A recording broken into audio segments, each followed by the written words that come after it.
Hello guys, और हमारी आज की वीडियो का टॉपिक है लॉज ऑफ मोशन।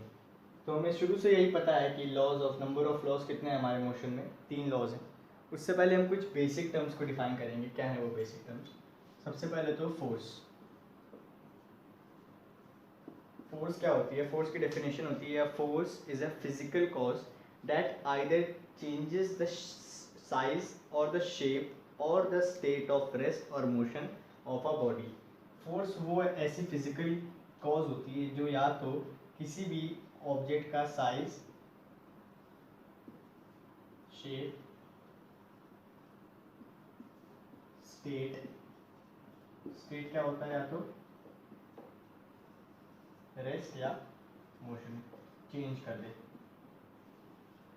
ठीक है, तो अब हमको ये जानना है कि टाइप्स ऑफ फोर्स, फोर्स कितने टाइप की होती हैं। तो फोर्स 2 टाइप की होती हैं। क्या क्या होता है? सबसे पहले होती है हमारी कॉन्टैक्ट फोर्स और दूसरी होती है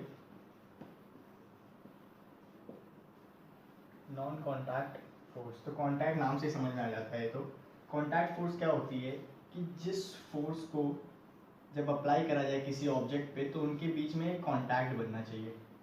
ठीक है, और नॉन कॉन्टैक्ट फोर्स क्या होती है?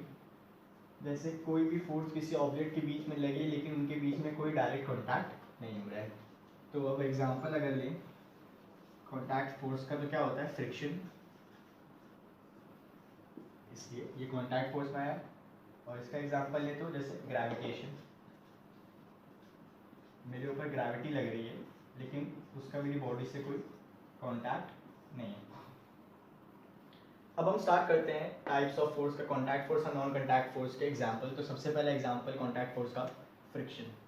ठीक है, फ्रिक्शन क्या होता है? हम किसी भी चीज़ पे, जैसे मैं ब्लैक बोर्ड पे लिख रहा हूँ अगर इस डायरेक्शन में, तो इसकी उल्टी डायरेक्शन में एक फ्रिक्शन लग रहा होगा। ठीक है, वो कॉन्टैक्ट फोर्स है। टेंशन होता है। टेंशन का मतलब होता है कोई भी फोर्स, जैसे आपने दीवार से एक बॉल टंगा दी स्ट्रिंग के साथ, तो कोई भी फोर्स जो स्ट्रिंग हो, इन सब चीज़ों पे जो लगे फोर्स, इन सब चीज़ों पे वो होती है टेंशन। अब नॉन कॉन्टैक्ट फोर्स का सबसे पहला एग्जांपल होता है ग्रेविटी। हम सब पे ग्रेविटी लग रही है, वो नॉन कॉन्टैक्ट फोर्स है। मैग्नेटिक फील्ड, आप एक मैग्नेट को लीजिए उसका नॉर्थ पोल और दूसरे मैग्नेट को भी लीजिए उसका साउथ पोल, दोनों आपस में चिपक जाएंगे, उनको दूर भी रखेंगे। और एक पे नॉर्थ ले लीजिए, दूसरे पे भी नॉर्थ ले लीजिए, थोड़ा दूर दूर रखिए, दोनों एक दूसरे से दूर भागेंगे। ठीक है, ये चीज़ हमको पहले से ही पता है। तो अब हम स्टार्ट करते हैं न्यूटन्स लॉ ऑफ मोशन से। तो न्यूटन का फर्स्ट लॉ क्या है? तो फर्स्ट लॉ क्या है? फर्स्ट लॉ बेसिकली जो है वो है लॉ ऑफ इनर्शिया। ठीक है, अब इनर्शिया किस चिड़िया का नाम है? तो इनर्शिया को समझते हैं, इनर्शिया क्या है। तो inertia is an inherent property of each body by virtue of which it has a tendency to resist the change in its state of rest or motion। तो इसका सिंपल सा मतलब ये होता है कि कोई भी बॉडी, लेट सपोज ये बॉडी है, ये किस पे है? रेस्ट पर है, तो ये कोशिश करेगी कि वो रेस्ट पर ही रहे। ये है बेसिकली इनर्शिया। और कोई भी बॉडी जो मोशन में आगे बढ़े वो ट्राई करेगी कि वो मोशन में ही रहे, यानी रुके ना। तो ये है हमारा बेसिक इनर्शिया क्या होता है। तो Newton's first law of motion क्या है? Newton's first law of motion is nothing but law of inertia. अब इनर्शिया को समझने के लिए एक एग्जांपल लेते हैं। मान लीजिए आपकी ये इनिशियल पोजीशन है, इसको भूल जाइए इतनी चीज़ को। आप गाड़ी में बैठे हैं, आपने गाड़ी में एक बॉल उछाली हवा में, आपने उछाली बॉल अब पहुँच गई ऊपर। ठीक है, अब आपकी गाड़ी क्योंकि चल रही है तो आप कुछ देर बाद यहाँ पर आ जाएंगे, लेकिन अब आप नोटिस करेंगे कि बॉल वापस आपके हाथ पे नीचे ही आई। ठीक है, ऐसा क्यों हुआ? बॉल को तो वापस यहीं पे गिरना चाहिए था, गाड़ी के साथ ही आगे क्यों गई? तो इस केस में क्या हो रहा है? सिंपली इनर्शिया लग रहा है। क्यों लग रहा है? बॉल क्योंकि पहले से इस वाली पोजीशन पे है बॉल, तो बॉल गाड़ी के साथ साथ आगे चल रही है, तो इसका मतलब बॉल भी मोशन में है। यही इसकी, बॉल भी मोशन में है तो इस पर भी इनर्शिया लगेगा। तो a body tries to be in motion, तो इसमें भी बॉल भी क्या ट्राई करेगा कि वो भी मोशन में रहे, चाहे आप उसको हवा में उछालें। तो इस केस में बॉडी का मोशन कैसा रहेगा? सीधा नहीं रहेगा, ये गलत है। इस केस में बॉडी का मोशन ऐसा रहेगा, आगे की तरफ। क्यों? क्योंकि इस पे इनर्शिया का लॉ लगता है। तो बॉल, अब आप आगे चले जाएंगे तो बॉल आपके हाथ में वापस गिर जाएगी। This is what is inertia. अब हम बढ़ते हैं Newton second law of motion पे। तो Newton second law of motion से पहले हमें ये पढ़ना जरूरी है, मोमेंटम, इसका कंसेप्ट जानना जरूरी है। मोमेंटम क्या है, छोटे पीसेस को रिप्रेजेंट करते हैं। फॉर एग्जांपल एक बॉल है जो ग्राउंड पे चलती जा रही है, चलती गई, थोड़ा दूर गई। अब यहाँ पे एक बंदा खड़ा है, वो क्या करता है, इस बॉल को अपने हाथ से रोकता है। यहाँ पे बॉल आएगी तो अपने हाथ से रोक देता है। तो बेसिकली मोमेंटम क्या होगा, वो कितनी फोर्स लगाए, ठीक है, वो कितनी फोर्स लगाए ताकि ये बॉल रुक जाए। अब मान लीजिए इसने बॉल रुकी कितने में, 2 सेकेंड में, ठीक है। तो ये कितनी फोर्स लगाए जिससे ये बॉल चल रही है जो अभी तक, वो ये इसके हाथ में आके रुक जाए कितने टाइम में, 2 सेकेंड के अंदर बॉल इसके हाथ में आके रुक जाए। तो बेसिकली यही मोमेंटम होता है। तो अगर इसको देखें तो P यानी मोमेंटम क्या होता है हमारा, momentum is mass into velocity.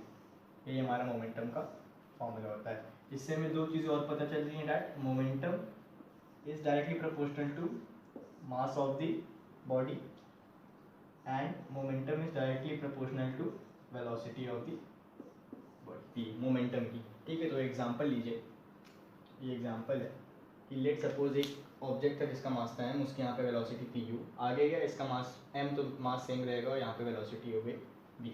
तो rate of change of momentum क्या होगा, इसको हम डेल्टा p, ये होता है डेल्टा ट्राइंगल, ये होता है डेल्टा p होता है, इक्वल टू मास सेम रहता है और डेल्टा फिर लग जाता है। ये चेंज बेसिकली हम रेफर करते हैं जब इसको यूज़ करते हैं, ये हो जाएगा डेल्टा वेलोसिटी बोल सकते हैं इसको, ठीक। रेट ऑफ, जब भी याद रखिएगा, जब भी ये टर्म आ जाए रेट, रेट का मतलब होता है डिवाइडेड बाई टाइम, ठीक है। अगर इसको हम फर्दर सॉल्व करें तो p क्या हो जाएगा, p हो जाएगा m, क्योंकि जो हमारा मोमेंटम होता है वो क्या होता है m इंटू वी। तो सबसे पहले क्या हो जाएगा ये M V minus M U upon T. हमने कितना मोमेंटम, इसका रेट कितना चेंज हुआ मोमेंटम, वो हमने निकाल लिया, ठीक है। अब इसको अगर फर्दर सॉल्व करेंगे तो m ले लें यहाँ पे, v माइनस यू कर दें, अगर कॉमन ले लें अपॉन टी, ठीक। अब p की वैल्यू क्या आएगी, अब यहाँ देखिए v minus you upon T का क्या होता है, एक्सेलरेशन बोल सकते हैं इसको, a। तो इससे हमारी क्या इक्वेशन मिली, that p is equal to m into a, delta p, sorry delta p is equal to m into a, ठीक है। अब हमारा फॉर्मूला है force is equal to m into a, इसका डेरिवेशन ये कैसे आया यहाँ पे उसको मैं डिस्कस करने वाला हूँ।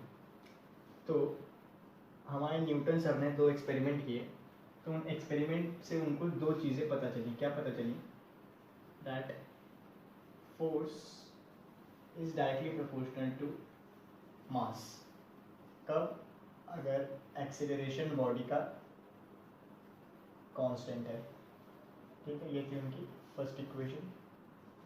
उनकी दूसरी इक्वेशन थी that force is directly proportional to acceleration अगर मास कांस्टेंट है।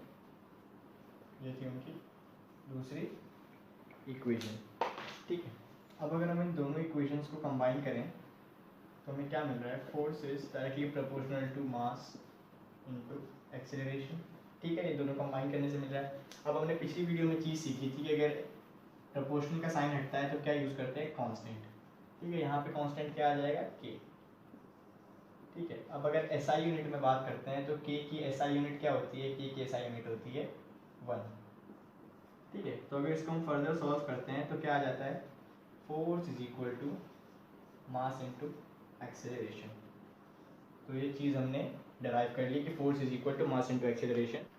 अब हमने ये 2 चीज़ें सीखी, ठीक है, that change in momentum delta p is equal to m into a और फोर्स इज इक्वल टू, वो भी होता है m इंटू ए। तो Newton second law of motion क्या था, हम देख सकते हैं दोनों में m इंटू ए, तो हम ऐसे लिख सकते हैं that delta p is equal to f force, ठीक है। तो इससे हमें क्या इक्वेशन मिल रही है कि that delta p change in momentum is directly proportional to the force applied. तो यही न्यूटन की सबसे पहला पॉइंट था Newton second law of motion में। उनका सबसे पहला पॉइंट क्या था, that the rate of change of momentum of body is directly proportional to the force applied on it, ठीक है। जो इतनी उस पर फोर्स लगेगी, जितनी ज़्यादा फोर्स लगेगी उतना ज़्यादा चेंज इन मोमेंटम होगा। और जो बॉडी का एक्सेलरेशन होगा, बॉडी जहाँ जिस तरफ एक्सेलरेट करेगी वो कौन सी डायरेक्शन होगी, वो डायरेक्शन होगी जिस तरफ फोर्स लग रही होगी। फोर्स जिस तरफ लगेगी उसी तरफ बॉडी का एक्सेलरेशन होगा। मान लीजिए गाड़ी है ये, अब इस तरफ मैं अगर फोर्स लगाऊंगा तो इस बॉडी का एक्सेलरेशन, इसकी स्पीड इसी तरफ बढ़ेगी, एक्सेलरेशन इसका इसी तरफ ज़्यादा होगा।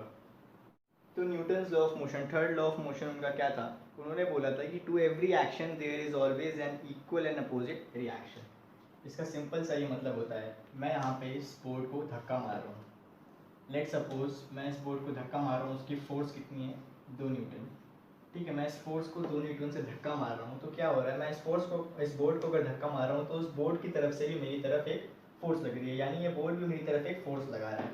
और वो फोर्स कितनी है, वो फोर्स है, वो भी फोर्स कितनी है, वो फोर्स भी है 2 न्यूटन। जितनी फोर्स मैं लगाऊंगा उतनी फोर्स मुझे महसूस करनी पड़ेगी। तो यही था न्यूटन का third law of motion, that to every action, मैं फोर्स लगा रहा हूँ, every action there is always a reaction, और उसका रिएक्शन होता है, and that is opposite to the direction of force applied.